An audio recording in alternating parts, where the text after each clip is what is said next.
Hey everybody, I'm Ricky Timms and thank you for joining me on this really fun project that I'm calling the Lady of Shalott.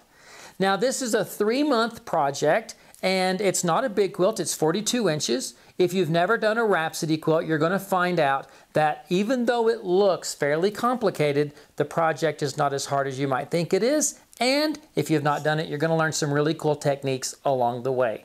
So without further ado, let's get started. The first thing you need to do is to make a large piece of freezer paper, and I do that by taking 2 strips of freezer paper, the width of the freezer paper by about 30 inches long. I need 2 of those. Iron one of them to your ironing surface and take the second one and butt it perfectly right along the edge of the first one. Now they're not joined together yet. The way I'm going to join those together is by using freezer paper tape. Now I have ironed those shiny sides down, and I make the freezer paper tape by using a strip off of the edge because I don't need this width. I can steal about 3/4 of an inch or an inch from that side and simply cover that seam with this strip. And instead of having any cellophane tape melting or freezer or masking tape going crazy on me, I simply have this tape holding that very secure. Now you need a nice hot iron for this. And once it cools, carefully lift it up. And once it's totally cool, it'll stay together just fine. Once you've got your freezer paper, it's time to take the large master pattern and we're going to trace parts of it onto the freezer paper. Open up your large master pattern and tape it to a surface such as a table. If you feel you need to use a window or a light box, that's certainly fine. But I find that just tracing through the freezer paper works just fine. Trace all of the main template designs onto your freezer paper.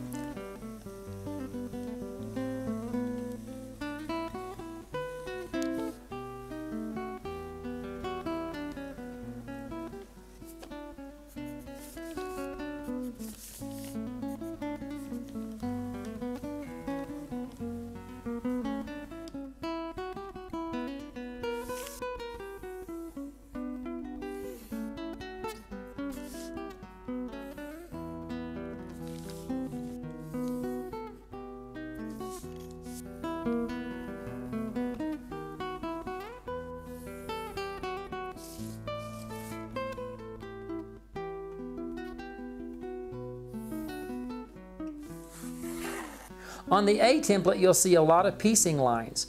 You can give some indication for those lines, but you really don't need to trace all of those lines on template A. You just need to be sure to transfer the registration marks. On templates B and C, I do recommend that you trace the piecing lines because it will help position the template when it comes time to cut that out. Don't worry about tracing any of the applique designs or any of the quilting designs at this point. Just be sure you get all the main templates transferred and don't forget to mark those registration marks as well. The registration marks are indicated with red. The green lines indicate straight of grain. Mark these on your freezer paper as well because whenever you put your freezer paper templates on the fabric, you will want to position them on grain. It's okay if it's lengthwise grain or cross grain, but just be sure that it is on grain for these big templates. And this is what the completed drawing should look like. Carefully cut out the design, being sure that you're cutting right on the drawn lines. Of course, if scissors make you more comfortable, then use scissors, but I find using the rotary cutter and going slowly works pretty good. For straight seams, don't hesitate to use a straight edge.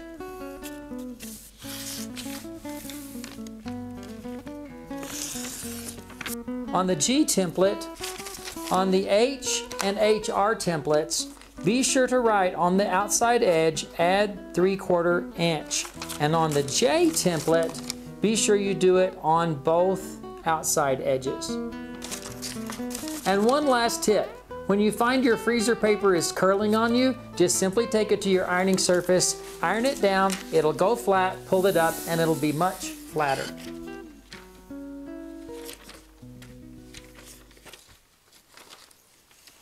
Now it's time to begin the patchwork. We're going to start by building Unit A first, and that is the center portion of the quilt. It's a 12-inch patchwork block.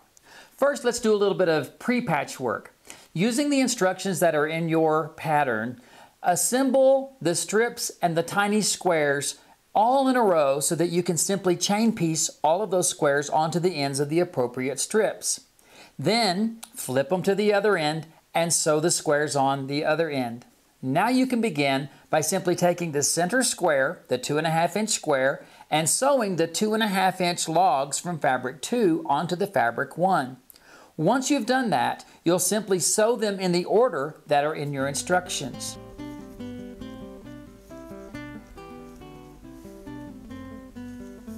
Be sure to sew accurately because you want this to finish at 12 inches, which means it needs to be exactly 12.5 inches when you finish joining this block together.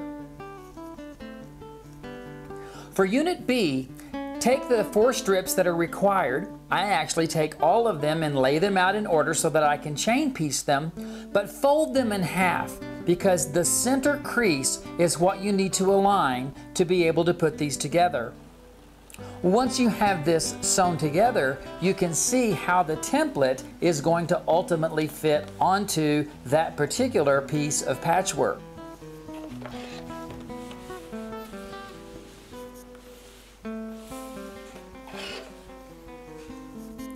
Unit C is just the same way. You need to build it as if it's a block and then adding the pieces on as you go, and then we'll also use that as fabric on which to put the template C, and then we'll be able to cut that out at a later time.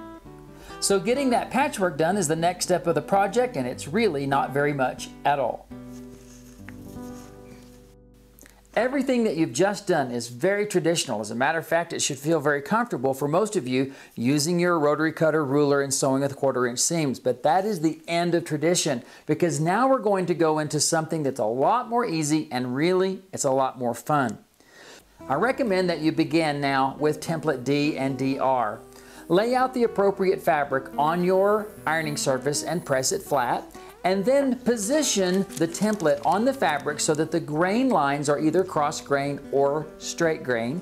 And then I like to sometimes use a chalk marker so that I can just outline all of these areas. I find that it's helpful if I have about a 1/2 inch margin around all of the templates, and by doing this it allows me to be very frugal with the fabric.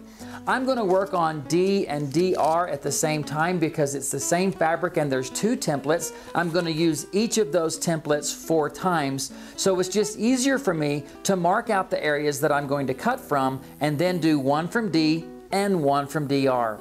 Once you've determined the position of those templates, then iron the template to the fabric.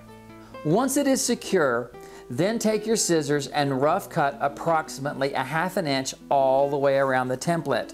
On the tips, you don't need to go to a sharp point. Just be sure that you've got about a 1/2 inch leeway at the end of that template.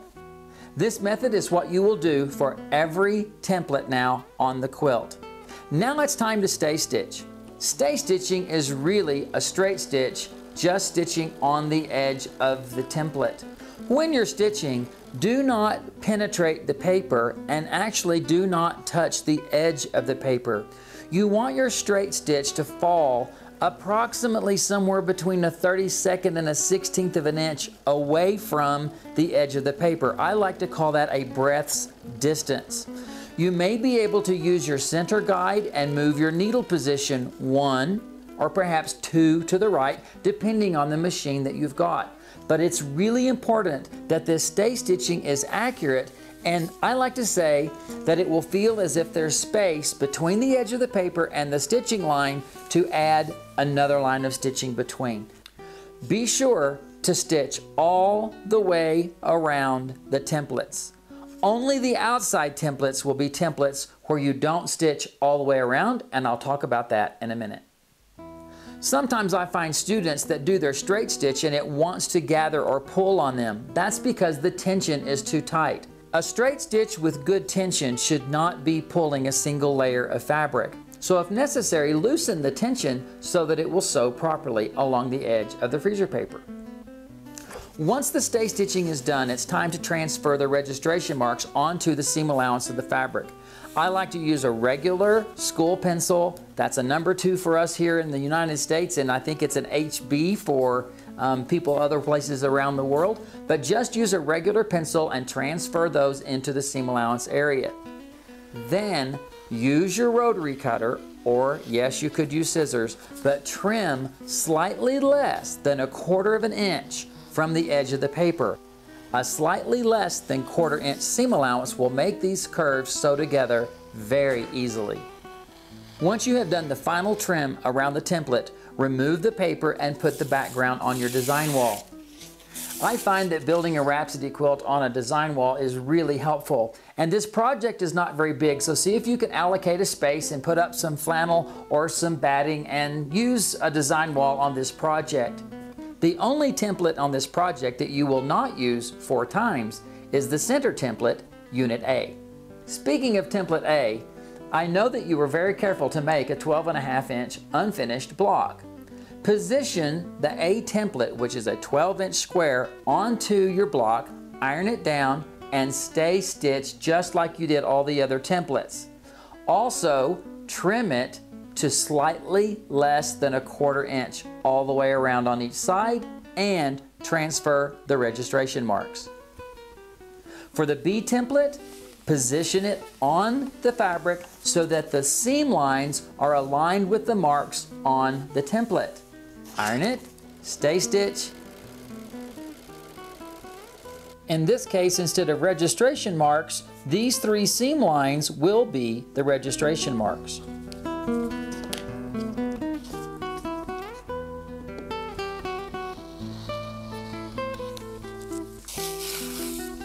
And repeat all of that process with template number C. Now comes one very important part. There are 3 templates that touch the outside of the quilt. That would be G, H, and J. On those outside edges, you do not need to stay stitch all the way around. You simply need to turn the corner for about 1 inch to show where that edge is.